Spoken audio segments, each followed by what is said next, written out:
Hi friends, இன்றைக்கி நம்ம இந்த வீடியோவில் பார்க்க போகிறது என்ன அப்படின்னு பார்த்தீங்கன்னா, இன்றைக்கி மார்னிங் பிரேக்ஃபாஸ்ட் பார்த்தீங்கன்னா அந்த கவர்மெண்ட்லேருந்து கொடுப்பாங்களா சத்து மாவு. ஸோ அதில் தான் வந்து ஃபுட்டு செய்யலாம் அப்படின்னு சொல்லிட்டு தான் அதுக்கு தான் மாவு ரெடி பண்ணியிருந்தேன். இந்த சத்து மாவில் வந்து நம்ம என்ன செஞ்சாலும் நல்லா இருக்காது. சும்மா சாப்பிட்டாவே பார்த்தீங்கன்னா அதில் இனிப்பு எல்லாமே இருக்குன்னு ரொம்ப டேஸ்ட் நல்லாயிருக்கும். ஸோ அதுதான் பசங்களுக்கு காலையில் புட்டுக்கு ரெடி பண்ணியிருந்தேன். அதில் கொஞ்சம் நெய் ஊற்றி அவங்களுக்கு கொடுத்துட்டேன்.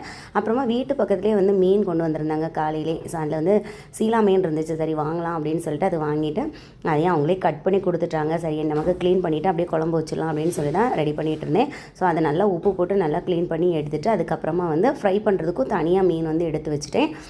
எல்லாம் க்ளீன் பண்ணி முடிச்சதுக்கப்புறமா ஃபஸ்ட்டு வந்து நம்ம வந்து ஃப்ரை பண்ணுறதுக்கு மசாலா போட்டலாம் அப்படின்னு சொல்லிட்டு மசாலா எடுத்துகிட்டு அதுவும் ரெடி பண்ணிவிட்டு அப்புறமா குழம்பும் வச்சு முடிச்சுட்டு நல்லா மாங்காய் போட்டு சூப்பராக வச்சுருந்தேன். அதுக்கப்புறமா எங்கே ரெடியாக இருந்தோம் அப்படின்னு பார்த்தீங்கன்னா, இன்றைக்கி அவதார் மூவி பார்க்கலாம் அப்படின்னு சொல்லி தான் நாங்கள் கிளம்பியிருந்தோம். ஸோ பசங்களும் கேட்டுகிட்டே இருந்தாங்க. சரி அங்கே போயிட்டு நல்லா சீக்கிரமாக கிளம்பிடலாம் அப்படின்னு சொல்லிட்டு 11:30க்குலாம் இங்கேருந்து கிளம்பிட்டு அப்படியே வந்து கண்ணாடி கொடுத்துருந்தாங்க. ஸோ அதையும் போட்டு நல்ல மூவி என்ஜாய் பண்ணி பார்த்துட்டு அப்படியே பாப்கார்னும் வாங்கி சாப்பிட்டுட்டு அப்படியே வீட்டுக்கு கிளம்பிட்டு வரும்போது கோலப்பொடிலாம் ரொம்ப கலர்ஃபுல்லாக நல்லா இருந்துச்சு. ஸோ அதையும் வாங்கிட்டு அப்படியே வீட்டுக்கு வந்தது ரொம்ப பசி எப்பண்டா வந்து சாப்பிட்லான்னு இருந்துச்சு. கடகடன்னு வந்ததும் ஃபிஷ்ஷை ஃப்ரை பண்ணி எடுத்து சாப்பிட்டும் முடிச்சிட்டோம். இன்னொரு வீடியோவில் பார்க்கலாம். தேங்க்ஸ் ஃபார் வாட்சிங்.